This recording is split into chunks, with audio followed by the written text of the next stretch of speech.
छोटी पागल लड़की, ये सच है। लेकिन ऐसा क्यों किया? लेकिन मैं पागल बनी तो क्यों बनी, ये आज मैं तुमको बताती हूँ। भगवान ने मुझे ऐसे गोल मिला के खड़ा कर दिया कि अपनी सच्चाई तुमको बताना ही पड़ेगा। और मैं तुमको सच्चाई बताती हूँ, सुनो। एक्चुअली मैं कोई पागल लड़की नहीं, बल्कि समझदार और पढ़ी लिखी अच्छी तरीके से मुझे हर चीज का ज्ञान है। मैं पागल बनी तो क्यों बनी, मेरी उम्र जब 12 साल की थी, मैं पढ़ाई करने कॉलेज में जाया करती थी और रास्ते में जो के आदमी आते थे वो लड़कियों को उठा ले जाते थे जिनकी उम्र 16, 17, 18 साल की होती थी। उसका अत्याचार दिन का दिन बढ़ता चला जा रहा था।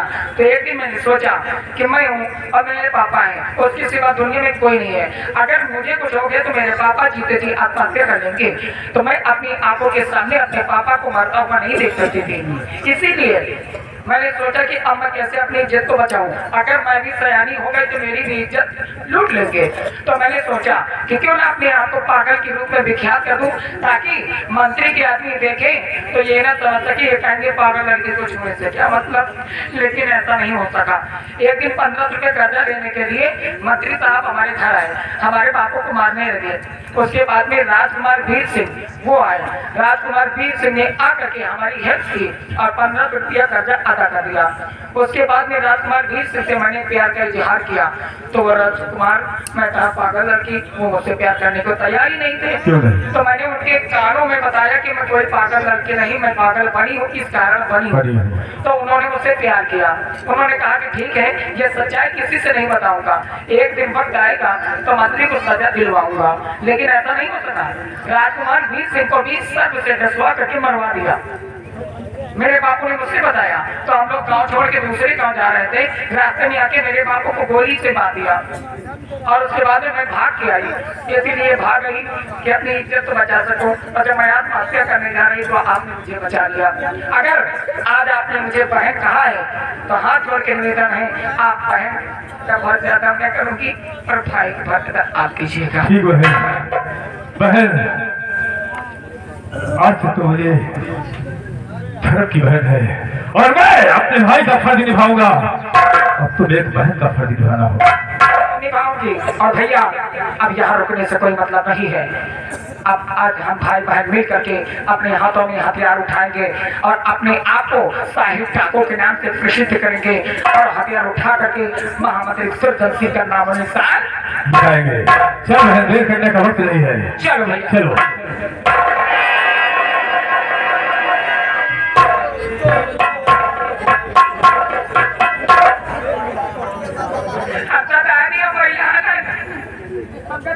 मैदान हो, पागल हो, हाफ माइंड हो, किरेक हो, कुछ नहीं हो, क्योंकि दीवार के पीछे से तुम्हारे वार्तालाप में सब सुन लिया। अगर तुम सच्चाई जाने ही गए भैया तो प्लीज भगवान के लिए हमारी हेल्प करो, मैं जाने दो। इसीलिए तो आया हूँ। और साहब ये सब हथियार लेकर आए हो क्यों? तुम्हारी मदद के लिए। साहब मुझे पहचाना? चैतू हरामी। तुम्हारे ऊपर कौन सी दिक्कत फंसी है? मंत्री दुर्जन सिंह का अत्याचार दिन का दिन बढ़ता जा रहा है। ये तो सही है। दूसरे की बहन बेटियों की इज्जत लूट करके जिंदा दीवार में चुनवा देता है। और कहीं ऐसा न हो जाए कि वो साला एक दिन हमारे घर में नंबर लगा दे। इसलिए इससे पहले हमने दिमाग लगा दिया। देखो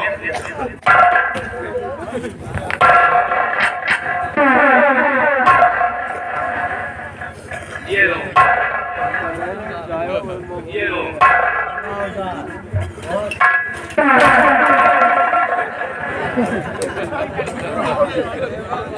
ये सब बंदूक है, ये सब असल है। ये तो सब मंत्री दोनों देखिए। सब मंत्री दूसरे से कमरे से आया उठा करके। और साहब एक काम करना तुम लोग, मैं उसी के साथ रहता हूँ और टैक्स में आ करके हमको नहीं बेल पाल देना।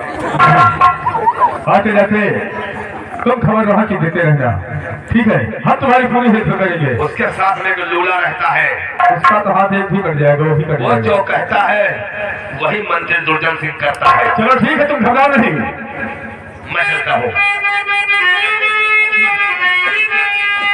और मेरे साथियों, इस समय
चलो हम बहन को छोड़ते हैं।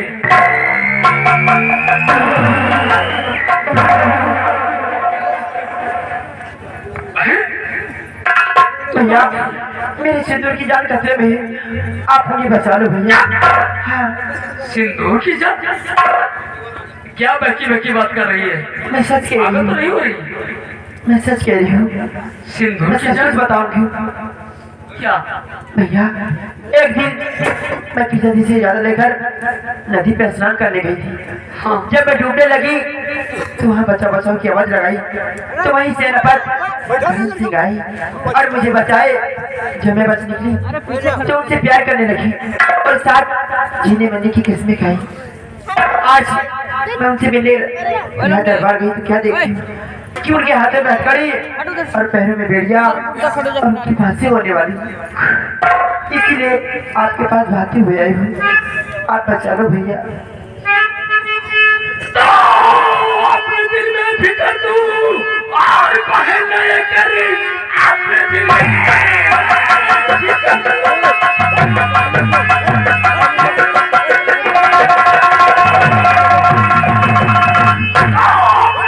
फिकर तू बहन नहीं करी, तेरे पग को छुड़ा करके ले आऊंगा। जब तरफ मेरे पग को मैं लाऊंगा ही, अपना चेहरा यहाँ पर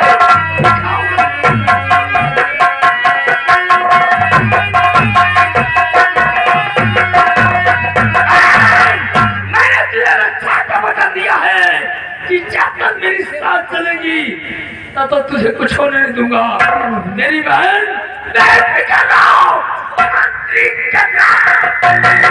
दुर्गावती को मिटा करके ले आऊंगा।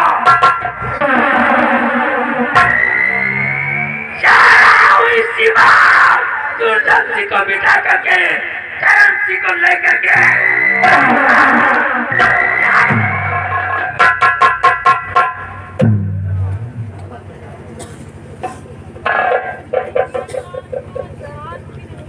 कहाँ जा रहे हो इसको लेके? जा रहा हूँ दुर्गा जी का खात्मा करके और सेनापति चरण सिंह को लेकर के शीघ्र आऊंगा। महामंत्री दुर्जन सिंह कोई बकरी का बच्चा नहीं पकड़ काट दोगे। उसके पास एक से एक जवान है, इस तरह से जाओगे तो मारे जाओगे। इसको यही रख दो। चलो मैं भी तुम्हारे साथ चलता हूँ। सबसे पहले मैं तुम्हें लेके चलूंगा हवेली के पीछे, तुम्हें कहीं छुपा दूंगा। उसके बाद सबसे पहले रात दरबार मैं जाऊंगा। ठीक है, समाचार लेके आप जो आऊंगा, कहते हैं बताऊंगा, तो फिर उसके बाद चढ़ाई बोलना। जी जो कहते हैं और सब कहते हैं, हम तो यही रखो। ठीक है बाबू जी।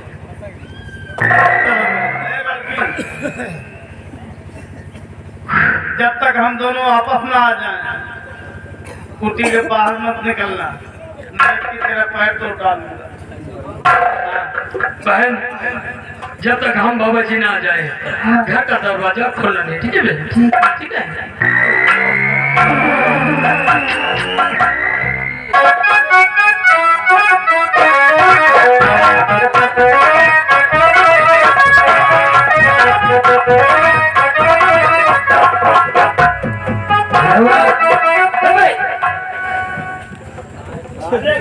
ये लड़का जब पीछे से माँ पता नहीं है